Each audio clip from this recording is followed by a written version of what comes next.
പ്രിയപ്പെട്ട വിദ്യാർത്ഥികളെ നമസ്കാരം. നമ്മൾ ഇന്ന് ശ്രീനാരായണ ഗുരു ഓപ്പൺ യൂണിവേഴ്സിറ്റിയുടെ MA മലയാളം 2ാം സെമസ്റ്ററിലെ ഭാഷാശാസ്ത്രം പേപ്പറാണ് ചർച്ച ചെയ്തുകൊണ്ടിരിക്കുന്നത്. വ്യഞ്ജന വർഗീകരണം. എന്താണ് വ്യഞ്ജനം? നിശ്വാസവായുവിന് മുഖോദര സ്ഥാനങ്ങളിൽ പൂർണ്ണമായോ ഭാഗികമായോ തടസ്സം നേരിടുമ്പോഴുണ്ടാകുന്ന സ്വനങ്ങളെയാണ് വ്യഞ്ജനങ്ങൾ എന്ന് പറയുന്നത്. ഉച്ചാരണ സ്ഥാനമനുസരിച്ച് വ്യഞ്ജനങ്ങളെ 8ആയി തിരിക്കാവുന്നതാണ്. അവ ഏതാണെന്ന് നോക്കാം. ഒന്നാമത്തേത് കണ്ഡ്യം. കവർഗമാണ് കണ്ഡ്യത്തിൽ വരുന്നത്. 2 മൂർധന്യം. മൂർധന്യത്തിൽ ഡവർഗം, ഷ്, ള്, ഴ്, റ് എന്നിവ. മൂന്നാമത്തേത് താലവ്യം. ചവർഗം, ഷ്, യ് എന്നിവയാണ് താലവ്യത്തിൽ വരുന്ന അക്ഷരങ്ങൾ. വസ്യം. ട്, ന്, സ്, ല്, ര്, റ് എന്നിവ. ദന്ത്യത്തിൽ തവർഗം. ദന്തോഷ്ട്യത്തില് വ്. ഓഷ്ട്യത്തില് പവർഗം. കണ്ഠനാള ശീർഷകത്തില് ഹ്. ഇപ്പൊ ഏതെല്ലാമാണ്? 8 എണ്ണമാണ്. ഒന്നും കൂടി പറയാം. കണ്ഡ്യം, മൂർധന്യം, താലവ്യം, വസ്യം, ദന്ത്യം, ദന്തോഷ്ട്യം, ഓഷ്ട്യം, കണ്ഠനാള ശീർഷകം. ഇത് ഉച്ചാരണ സ്ഥാനമനുസരിച്ച് വ്യഞ്ജനങ്ങളെ വർഗീകരിച്ചതാണ്. എന്നാൽ ഉച്ചാരണ രീതി അനുസരിച്ച് 9ആയി തരംതിരിക്കാവുന്നതാണ്. ഒന്നാമത്തേത് വിരാമം. ഇതിന് സ്പർശം, സ്ഫോടകം എന്നൊക്കെ പേരുകളുണ്ട് കേട്ടോ. ഉച്ചാരണ അവയവം ഉച്ചാരണ സ്ഥാനത്ത് പൂർണ്ണമായി സ്പർശിച്ച് നിശ്വാസവായുവിനെ പുറത്തുവിടുമ്പോഴാണ് വിരാമങ്ങൾ ഉണ്ടാകുന്നത്. ഉച്ചാരണ അവയവം ഉച്ചാരണ സ്ഥാനത്ത് പൂർണ്ണമായി സ്പർശിച്ച് നിശ്വാസവായുവിനെ പുറത്തോട്ട് വിടുമ്പോഴാണ് വിരാമങ്ങൾ ഉണ്ടാകുന്നത്. ഉദാഹരണം ക, ച, ഡ, ത, പ എന്നിവ. വായുവിൻ്റെ ബഹിർഗമനം നാസിക മുഖേനയാണെങ്കിൽ അങ്ങനെയുള്ളവയെ അനുനാസികങ്ങൾ എന്നും, വായിലൂടെയാണെങ്കിൽ അവയെ അനനുനാസികങ്ങൾ എന്നും വിളിക്കാവുന്നതാണ്. ഇവിടെ തന്നെ 2 പിരിവുകളുണ്ട്. ഒന്ന് അനുനാസികവും മറ്റൊന്ന് അനനുനാസികവും. നാസികയിലൂടെയാണ് വരുന്നതെങ്കിൽ അവയെ അനുനാസികം. അതേസമയം വായിലൂടെയാണ് പുറത്തോട്ടേക്ക് പോരുന്നതെങ്കിൽ അവയെ അനനുനാസികം. ഉദാഹരണമാണ് ങ, ഞ, ന, ന, മ. ഇനി രണ്ടാമത്തേത് ഘർഷം. ഘർഷത്തിന് ഘർഷി, സംഘർഷി എന്ന പേരുകൾ കൂടിയുണ്ട്. ഉച്ചാരണ അവയവം ഉച്ചാരണ സ്ഥാനത്ത് പൂർണ്ണമായി സ്പർശിക്കാതെ 2നും മധ്യേ നേരിയ വിടവുണ്ടാക്കുകയും വായുപ്രവാഹം ആ വിടവിലൂടെ തിക്കി തിരക്കി ഉരസലോടുകൂടി പുറത്തേക്ക് പോവുകയും ചെയ്യുമ്പോഴാണ് ഘർഷങ്ങൾ ഉണ്ടാകുന്നത്. ഉദാഹരണത്തിന് വരുന്ന അക്ഷരങ്ങൾ സ, ശ, ഷ, ഹ എന്നിവ. മൂന്നാമത്തേത് വിരാമഘർഷം. സ്പർശഘർഷം എന്ന് മറ്റൊരു പേരുണ്ട്.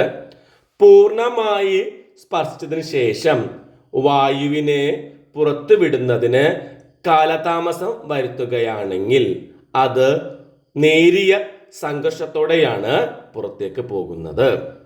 വിരാമവും ഘർഷണവും സംഭവിക്കുന്നത് കൊണ്ട് ഇപ്രകാരം ഉണ്ടാകുന്ന വ്യഞ്ജനങ്ങളെ വിരാമഘർഷം എന്നാണ് പറയുന്നത്.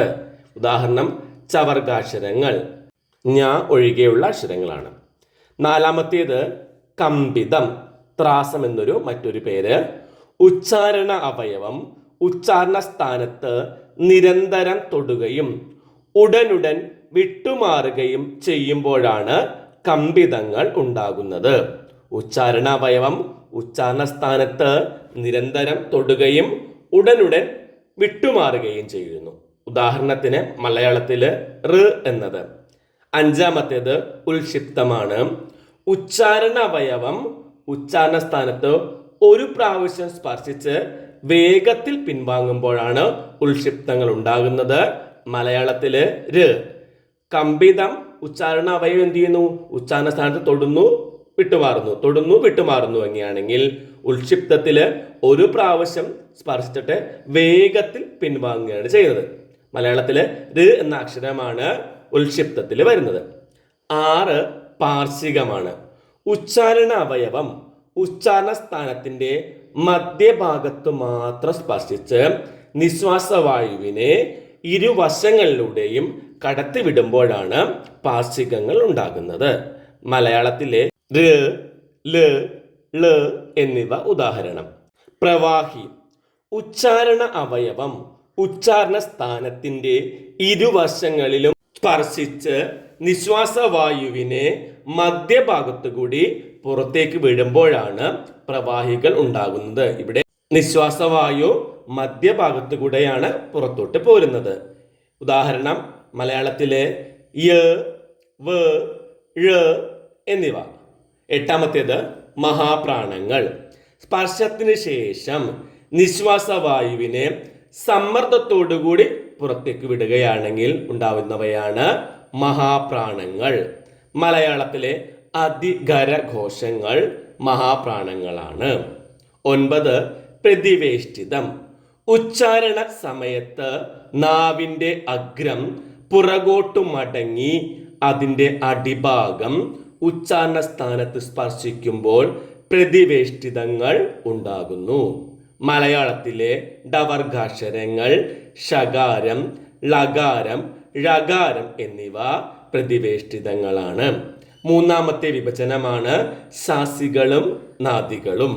സ്വനതന്ത്രികൾ വായുവിന്റെ ബഹിർഗമന വേളയിൽ പൂർണ്ണമായും തുറക്കുകയാണെങ്കിൽ അപ്പോഴുണ്ടാകുന്ന ധ്വനികളെയാണ് ശ്വാസികൾ എന്ന് പറയുന്നത്.